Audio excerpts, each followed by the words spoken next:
Hello everyone, good morning. আজকে সকালে উঠেই দেখি মায়ের বাড়িতে এসে গাছে হলুদ দিচ্ছে কারণ গাছে প্রচুর সাদা সাদা পোকা হচ্ছে, পিঁপড়ে হচ্ছে। হলুদ দিলে পোকাগুলো অনেকটা চলে যায়, সেই জন্য গাছে হলুদ দিচ্ছে। দেখো গাছগুলো এত হলুদ হয়ে গেছে, মনে হচ্ছে গাছের গায়ে হলুদ হয়েছে। আর আমাদের এখানে বেলফুল গাছে অনেক বেলফুল ফুটেছে। আগের দিন রাতে অনেক ফুটেছিল, এখন শুকিয়ে গেছে, অনেকগুলো ঝরেও গেছে।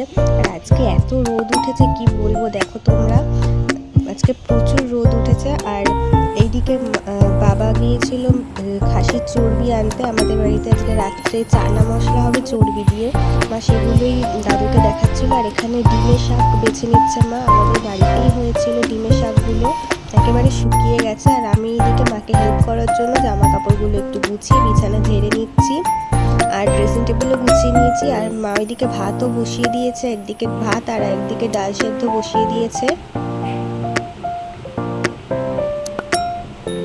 আমাদের বাড়িতে রোজই প্রায় ডাল সেদ্ধটা হয়। আর এই যে দাদু শুয়ে আছে এখানে, দাদুর খুব শরীর খারাপ, ওই জন্য দাদু এখানে সকালে মুড়ি জল খাচ্ছে। বেশিরভাগ সকালে এখন কিছুই খেতে চায় না, চা বিস্কুট ছাড়া। দাদু বিস্কুটটাই বেশি খায়।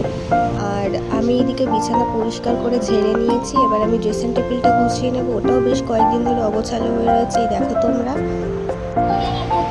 আর তারপর আমি এখন ড্রেসিং টেবিলটা গুছিয়ে নিয়েছি। আর ওটা কিন্তু আমার ছোটোবেলার ছবি। আর দিদা এখানে ডাক্তার দেখাতে গিয়েছিল, তাই ডাক্তারখানা আজকে বন্ধ ছিল, তাই এসে মাকে বলছিল রোদ্রে শুধু শুধু যাওয়া। আর আমরা এখানে বসে বসে দিদার গল্প শুনছি এখন। আর আমার এখন স্নানও হয়ে গেছে। এই যে আমি এতক্ষণ গেঞ্জি প্যান্ট পরেছিলাম, কিন্তু গরমে গেঞ্জি প্যান্ট পরে থাকলে খুব গরম লাগে, তাই একটা নাইটি পরে নিলাম। তারপর একটু জল খেয়ে নিলাম, মা আজকে ওআরএসও এনে নিয়েছে। আর আমি এখানে খেতে বসেছি। আজকে হয়েছিল ভাত, পটলের তরকারি, টক ডাল আর আলু সেদ্ধ। আমার কিন্তু টক ডাল খেতে খুব ভালো লাগে, আর আমি কিন্তু পটলও খেতে খুব ভালোবাসি। এখন মা আর দিদা খেয়ে নিচ্ছে, আর আমরা এই বাড়িতে চলে এসেছি, তোমরা দেখতেই পাচ্ছ। রিমি প্রচণ্ড লাফালাফি করে আমরা আসার আগে।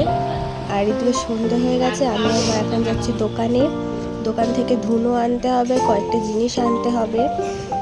সেই জন্য আমাদের পাড়ার দোকানেই যাচ্ছে, একদম সামনে। আর আমাদের পোস্টের লাইটটা আজকে জ্বলছে না, ওই জন্য এরকম অন্ধকার অন্ধকার দেখাচ্ছে। আর আমরা দোকান থেকে এই জিনিসগুলো এনেছি, আদা রসুনের পেস্টও এনেছে মা, বললাম আগেই চানা করবে। আর আমরা পেস্টটাই খাই, তোমরা জানো। আর ওইদিকে দিদা আটা মেখে নিয়ে বাইরে বসে আছে, একটু গল্প করছে। বাইরে না আজকে খুব হাওয়া দিচ্ছিল, আর রাত্রে আমরা এখানে এসে গল্প করছিলাম। আসলে বাবা যায়নি, গরমের মধ্যে যেতে পারেনি, ওই জন্য বাবাকে ছাড়া খেতেও ভালো লাগে না। ওই জন্য আমরা সব খাবার গুছিয়ে বাড়ি চলে এসেছি, যে একসাথে বসে খাবো। আর আমরা ওখানে গল্প করছি, রিমি ওইভাবে গল্প শুনছে আমাদের।